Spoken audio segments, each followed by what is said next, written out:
Lord of Mysteries, capítulo 71. Klein dobrou e estendeu repetidamente o braço enquanto observava Dan abrir a sala do guardião com o corpo de lado. O cuidado e o alto estado de alerta do capitão, bem como as ridículas e risíveis ações protetoras, o deixaram em uma tensão anormal. A sensação era idêntica à que ele sentiu ao fazer testes de coragem que exigiam que caminhasse por cemitérios assustadores à noite em sua juventude. Um artefato selado de grau 2, perigoso, para ser usado com cuidado e moderação. É algo que mesmo um membro formal dos Falcões Noturnos não conhece os detalhes. Não se sabe o quão perigoso é. Em meio ao seu nervosismo, Klein achou impossível conter-se de pensar demais. Nesse momento, seu cérebro, de repente, ficou dormente, como se um interruptor tivesse sido desligado. Tudo, na visão de Klein, ficou lento.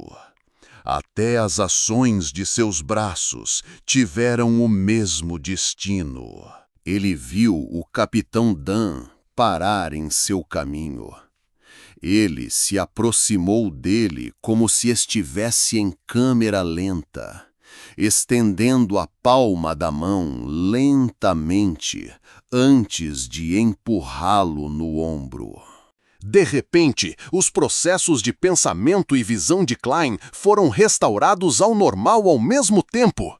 Era como se tudo de antes fosse apenas uma ilusão. O que aconteceu?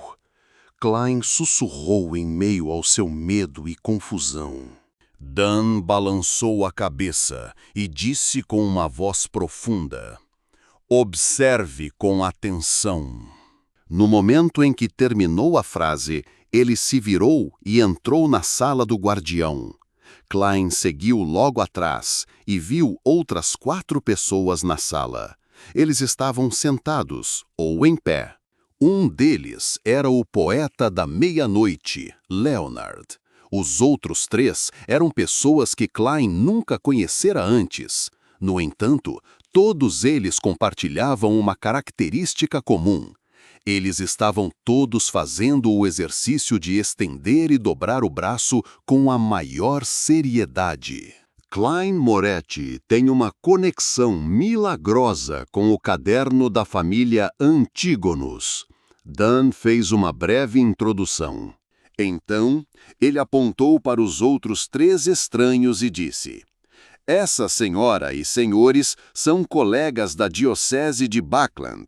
Eles escoltaram o artefato selado 2049 até aqui.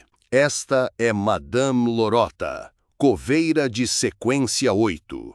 Ela é uma mestra atiradora de elite." Nesse momento, a mulher de cabelos pretos, que parecia ter cerca de 30 anos, acenou para Klein de maneira amigável. Ela era bem bonita. Ela não usava chapéu e estava vestida com o que parecia ser um traje masculino. Um casaco preto com uma camisa branca, calças pretas justas e botas de couro pretas. Os cantos de sua boca estavam um pouco curvados para cima. Depois que Klein trocou cumprimentos, Dan apontou para um homem sentado atrás da mesa. "Ayur Harson, alguém como eu."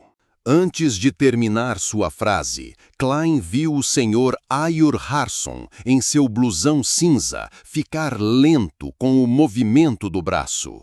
Era como se uma engrenagem tivesse perdido o lubrificante ou uma junta enferrujada. O que há de errado?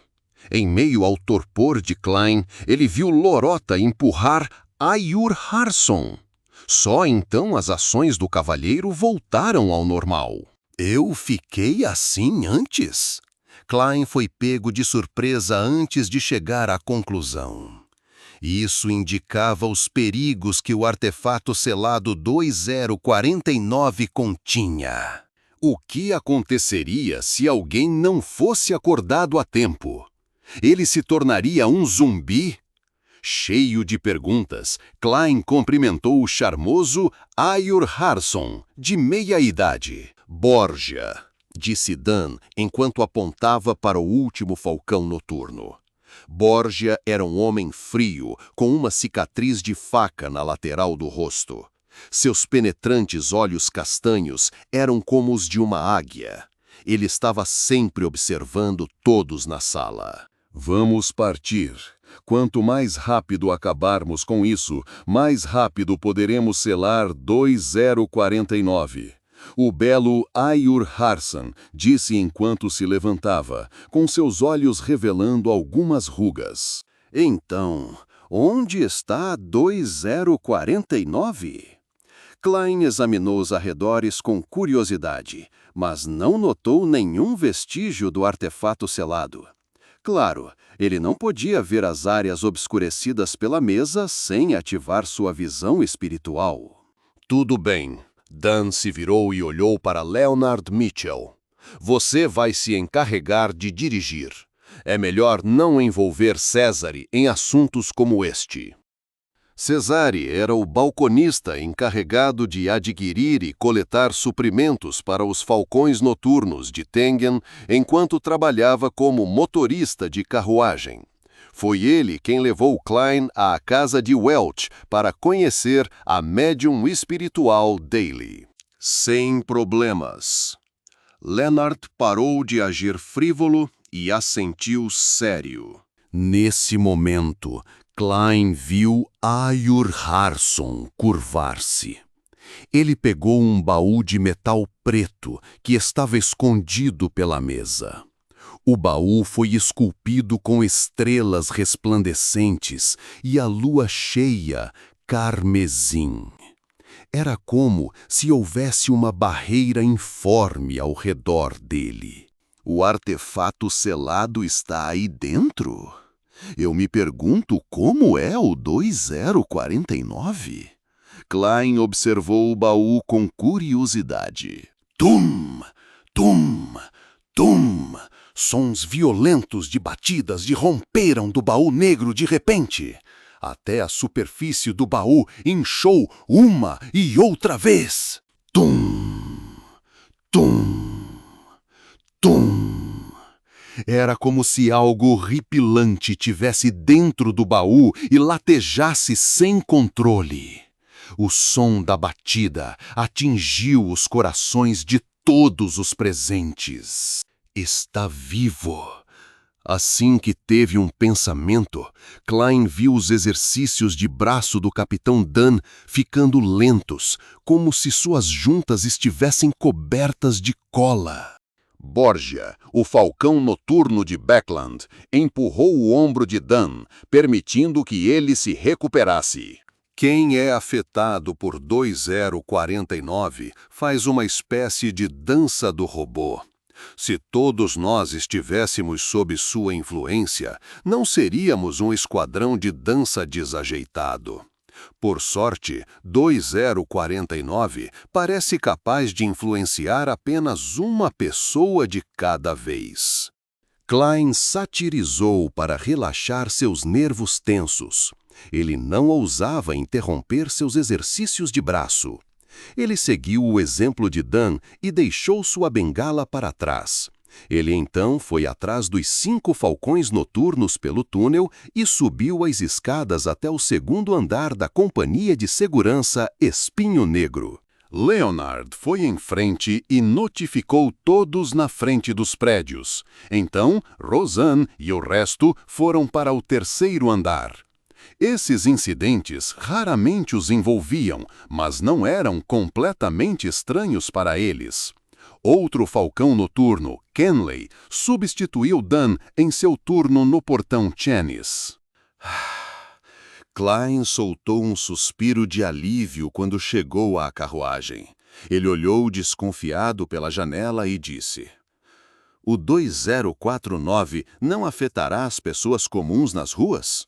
Desde sua jornada subterrânea até a carruagem, o artefato selado 2049 já tinha causado 6 incidentes de lentidão, 2 dos quais foram direcionados a ele.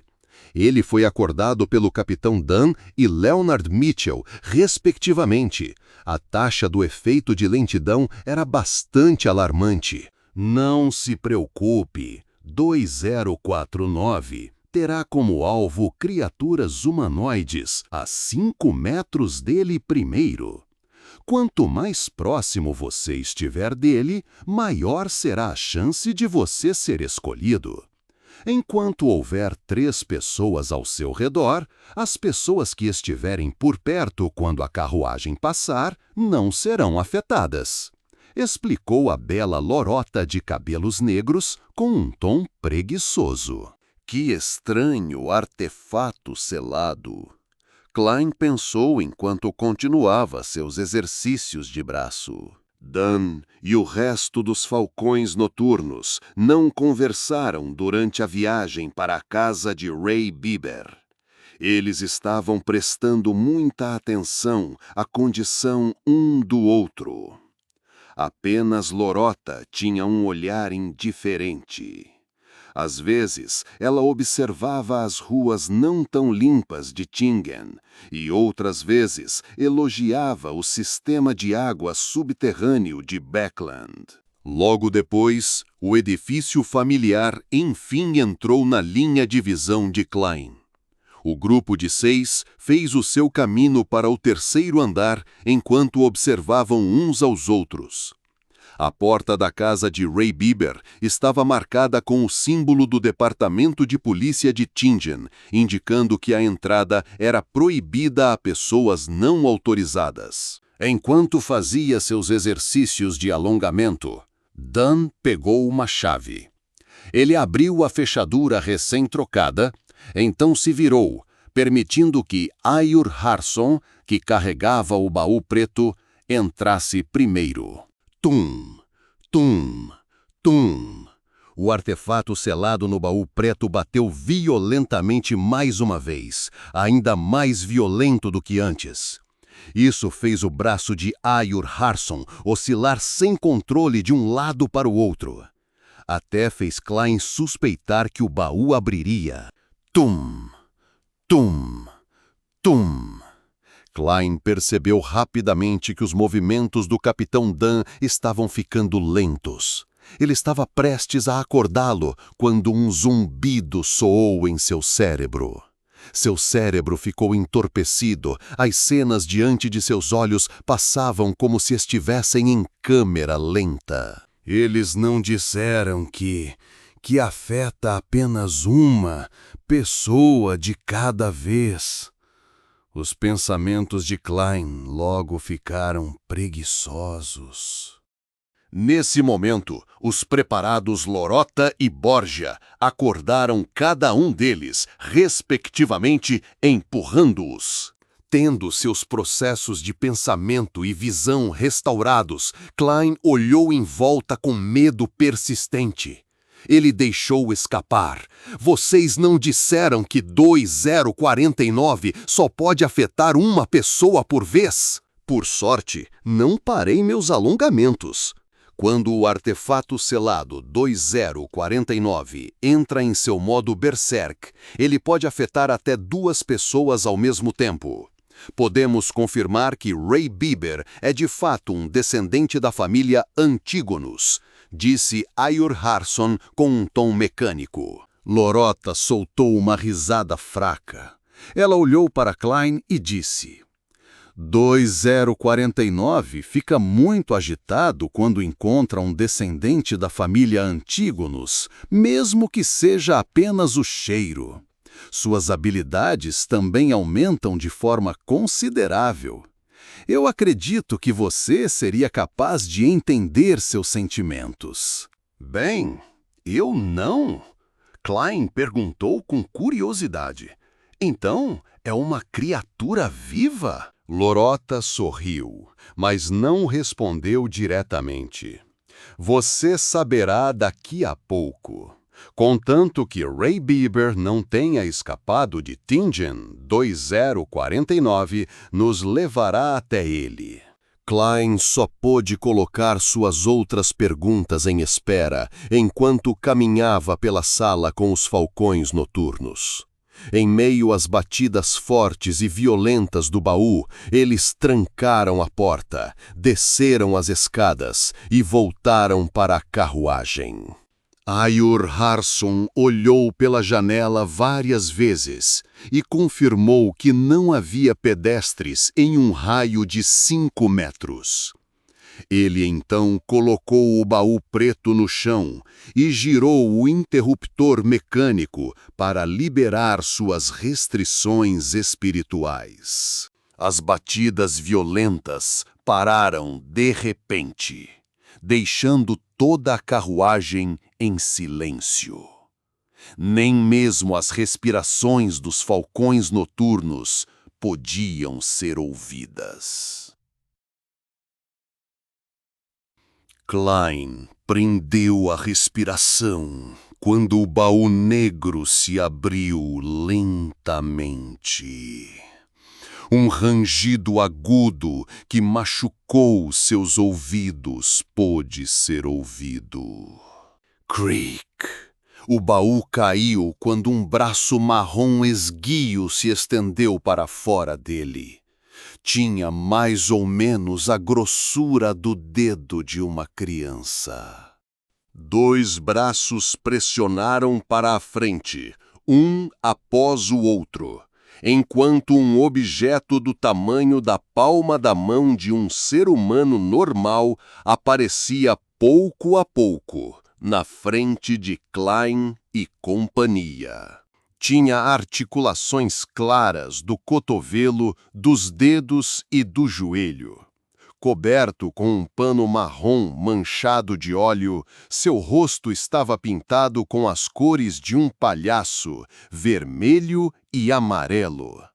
Era um boneco de madeira com uma aparência estranha. 2049 levantou a cabeça e olhou para Klein com seus olhos negros puros. Sua boca rígida se abriu lentamente para revelar um sorriso de palhaço.